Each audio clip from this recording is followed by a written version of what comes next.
Hello bongs, welcome to my YouTube channel. তো আজকে wonder woman 1984 মুভিটা নিয়ে কথা বলবো। এই ফিল্মটা 25 তারিখে রিলিজ করেছে এবং সাথে কিন্তু এই ফিল্মটা ইন্টারন্যাশনালি সেম ডেতে রিলিজ করেছে এবং এইচবিও ম্যাক্সে কিন্তু সেম ডেতে রিলিজ করে গেছে। তো এই ফিল্মটা সুপার হিরো একটা ফিল্ম, তো অ্যাকশন তো থাকবে, কিন্তু এই ফিল্মটার মধ্যে আরেকটা যে কন্টেন্টটা ঠিকঠাক রাখার চেষ্টা করেছে বাট সেইভাবে ফ্রুটফুলি এক্সিকিউশনটা করতে পারেনি, সেটা হচ্ছে ইমোশনস। তো হিউম্যান ইমোশনস কিন্তু এই ফিল্মটার মধ্যে একটা ভালো পার্ট প্লে করেছে এবং ডিরেক্টর যদি আরেকটু ঠিকভাবে যদি এখানে স্ক্রিপ্টটা যদি লিখতে পারতো, আরেকটু ঠিকভাবে যদি এক্সিকিউশনটা করতে পারতো, তাহলে কিন্তু ফিল্মটা আরও ভালোভাবে কিন্তু দাঁড়িয়ে যেত। তো তোমরা যারা ওয়ান্ডার ওম্যানের পার্ট ওয়ানটা দেখেছো তারা হয়তো তোমরা জানো যে পার্ট ওয়ানটা কতটা সাকসেসফুলি হিট ছিল। তো এটা কিন্তু ডিসির ফার্স্ট মানে women oriented super hero film, তো যেটা পার্ট ওয়ানটা বিশালভাবে হিট হয়ে গেছিলো। তো সেটার পর কিন্তু সবারই একটা এক্সপেকটেশন ছিল যে পার্ট টুটা হয়তো সেরকম লেভেলে হবে, সেরকমই ভালো হবে, কারণ ট্রেলারটা দেখে কিন্তু সবার একটা সেরকম আশা ছিল। তো আমিও সেই এক্সপেকটেশনস নিয়ে দেখতে গেছিলাম, বাট স্যাডলি অতটাও সেরকম ফুলফিল হয়নি, কারণ ট্রেলারে যেভাবে সবার একটা হাইপ ক্রিয়েট করে দিয়েছিল, যেভাবে ট্রেলারটা দেখেছিল আদেও কিন্তু ফিল্মে কিন্তু সেরকমভাবে কিন্তু তুলে ধরতে পারেনি। তো এই ফিল্মটা কিন্তু অ্যাকশন ভালোভাবে আছে, সেইভাবে মানে ওভার দ্য টপ সেরকম ভর্তি অ্যাকশন না থাকলেও যেটুকু অ্যাকশনগুলো দেখিয়েছি সেগুলো কিন্তু বিগ স্ক্রিনে কিন্তু দেখতে দারুণ লাগবে। এবং গ্যাল গ্যাডটকে অ্যাজ আ ওয়ান্ডার ওম্যান তো অলওয়েজ সবসময় ভালো লাগে। প্লাস এখানে মানে যেভাবে উনি রোলটা পোর্ট্রে করেছে সেটা দারুণ ছিল, মানে প্রত্যেকটা এক্সপ্রেশন, প্রত্যেকটা ফ্রেমে যেভাবে উনি নিজেকে রিপ্রেজেন্ট করবে দারুণ লাগবে দেখতে। এবং মানে লাস্টে যখন ওয়ান্ডার ওম্যানের যখন নতুন ওই কস্টিউমটা পরবে সেটায় তো আরও ফাটাফাটি লাগবে, যেটা ক্লাইম্যাক্সে যে উনি কস্টিউমটা পরে তিনি ফাইটিংটা করেছিলেন চিতার সাথে। তো এখানে গল্পটা খুবই সিম্পল টাইপের, একটা স্টোন টাইপের পাবে। তো ওয়ান্ডার ওম্যান একটা জায়গায় চাকরি করে, তো সেখানে পুরনো হিস্টোরিক্যাল অ্যান্টিক্স নিয়ে কাজকর্ম করে, সেখানে একটা স্টোন ওরা পাবে। সেই স্টোনটার একটাই মানে ইউনিক হচ্ছে একটা উইশ করলে সেই উইশটা পূরণ হয়ে যায়, কিন্তু তার সাথে যে উইশ করবে তার একটা সবচেয়ে ফেভারিট পজিশন কিন্তু হারিয়ে যায়। তো এবার এখানে ওয়ান্ডার ওম্যানের সাথে তার একটা কলিগ আছে বারবারা, তো সে এই জিনিসটা নিয়ে ঘাঁটতে থাকে এবং ঘেটে এই আসল স্টোনটার ব্যাপারে অনেক কিছু জানতে পারবে। বাট তার আগে যে ক্ষতিটা হয়ে যাবে সেটা হচ্ছে তিনি নিজে একটা উইশ করে ফেলবেন যে তিনি ওয়ান্ডার ওম্যানের মতো অ্যাজ পাওয়ারফুল মানে সেরকম হতে চায়। তো সেটা করার পর তারও কিছু নিজের একটা পজিশন তিনি হারিয়ে ফেলবেন। তো সেটা অবশ্যই ফিল্মটা দেখতে হবে জানার জন্য, এবং এরপরই কিন্তু আসল গল্পটা এগোবে যে এরপর কি হয়। বারবারা ওখান থেকে চিতা হয়ে যাবে, তো দুজনের মধ্যে কিন্তু ফাইটিং কিন্তু শুরু হবে।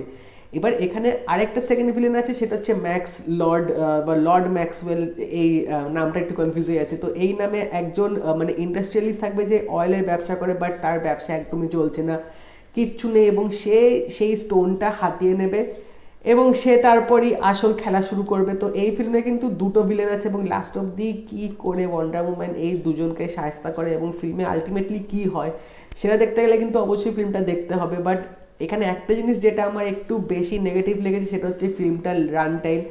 2.5 ঘন্টার সিনেমা ঠিক আছে, বাট একটা পার্টে আমার একটু গিয়ে বোরিং লেগে গেছিলো, যখন ওয়ান্ডার ওম্যানের যখন সে ও বয়ফ্রেন্ড যখন ফিরে আসবে, তো তারপর যে সিকোয়েন্সগুলো যে সিনগুলো দেখাবে সেগুলো একটু আমার মনে হয় লেন্দি হয়ে গেছে, ওগুলো হয়তো একটু কাট শর্ট করে দিতে পারতো, তাহলে আরও ফিল্মটা দেখতে ভালো লাগতো।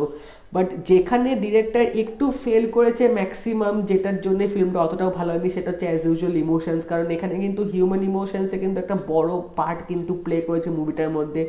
তো এখানে একটু ঠিকভাবে আমার মনে হয় এক্সিকিউশনটা পোর্ট্রে করতে পারেনি, কারণ আলটিমেটলি ক্লাইম্যাক্সে যে অ্যাকশন সিকোয়েন্সটা হবে মানে ঠিক সেইভাবে দেখে না মনটা ভরবে না। লাইক দুটো ভিলেন আছে ফিল্মের মধ্যে, কিন্তু দুটো ভিলেন থাকা সত্ত্বেও কিন্তু সেইভাবে কিন্তু মানে একটা যে জম্পেশ ফাইটিং যে হবে ওয়ান্ডার ওম্যানের সাথে সেটা কিন্তু ফেল্ড করে গেছে, যেটা পার্ট ওয়ানে কিন্তু বেশ ভালোভাবে দেখিয়েছিল।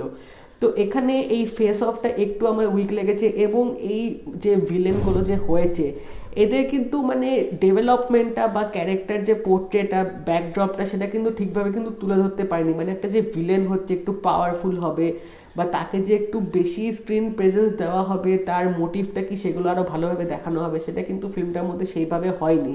তো এখানে আমার একটু আফসোস লেগেছে, বাট ওভারঅল বলা যেতে পারে ফিল্মটা কিন্তু অতটাও খারাপ না। আমি 10-এর মধ্যে 7.5 দেবো ফিল্মটাকে, কারণ অবভিয়াসলি গ্যাল গ্যাডটের জন্য কিন্তু ফিল্মটা দেখা যেতেই পারে এবং মানে তোমাদের কিন্তু অতটাও খারাপ লাগবে না। তো এই ফিল্মটা তোমরা যারা এখন অবধি দেখে নিয়েছো আমাকে অবশ্যই জানিও তোমাদের কেমন লাগলো ফিল্মটা দেখে। এবং এটার কিন্তু আলটিমেটলি একটা এন্ড ক্রেডিট সিন আছে, যেটা হয়তো দেখে তোমাদের অনেকের একটু কনফিউশন লাগতে পারে, কারণ এন্ড ক্রেডিট সিনটা হয়তো তোমরা অনেকে ধরতে পারবে না সেই মতো, বাট সেটা আমি অবশ্যই পরে বলে দেবো, এটা স্পয়লার ভিডিও হয়ে যাবে অবভিয়াসলি। বাট আমার কিন্তু ফিল্মটা ওভারঅল অতটাও খারাপ লাগেনি, ভালোই লেগেছে, তো তোমরা কি দেখে আসতে পারো। বাট হ্যাঁ, ফার্স্ট পার্টের এক্সপেকটেশনস নিয়ে যেও না, একটু হয়তো হতাশ হতে পারো। তো মানে ডিসি যদি এটা যদি ফুল ফ্লেজেড অ্যাকশন মুভি যদি করতে পারতো আরও বেশি বেটার, হয়তো ভালো হতো, ফিল্মটা পার্ট ওয়ানের থেকেও বেশি ভালো হতো। বাট এই দুটো মানে ইমোশনস প্লাস অ্যাকশন দুটো মিক্স আপ করতে গিয়ে একটু আমার মনে হয় গল্পটা ঘেটে গেছে। না হলে যদি ভিলেনদেরও যদি আরও ঠিকভাবে দেখাতে পারতো, আর একটু যদি পাওয়ারফুল করতে পারতো, মানে দুটো ভিলেন থাকা সত্ত্বেও ফিল্মটা ঠিক সেইভাবে জমলো না, এখানে একটু আমার জিনিসটা খারাপ লাগছিল। তো তোমরা জানিও তোমাদের কেমন লাগলো এই ফিল্মটা দেখে, তোমাদের কি এক্সপেকটেশনস ছিল, এবং তোমরা এন্ড ক্রেডিট সিনটা দেখে কী বুঝেছো অবভিয়াসলি আমাকে কমেন্ট সেকশনে জানিও। আর যদি এই ভিডিওটা ভালো লেগে থাকে এটা লাইক করে দিও, শেয়ার করে দিও, সাবস্ক্রাইব করতে কিন্তু একদম ভুলবে না, নোটিফিকেশন বেলটা অল করে দিও, যাতে আমার আরও আপডেট আসে তোমরা কিন্তু সেগুলো পেয়ে যাবে। তাই দেখা হবে পরের ভিডিওতে, বাই।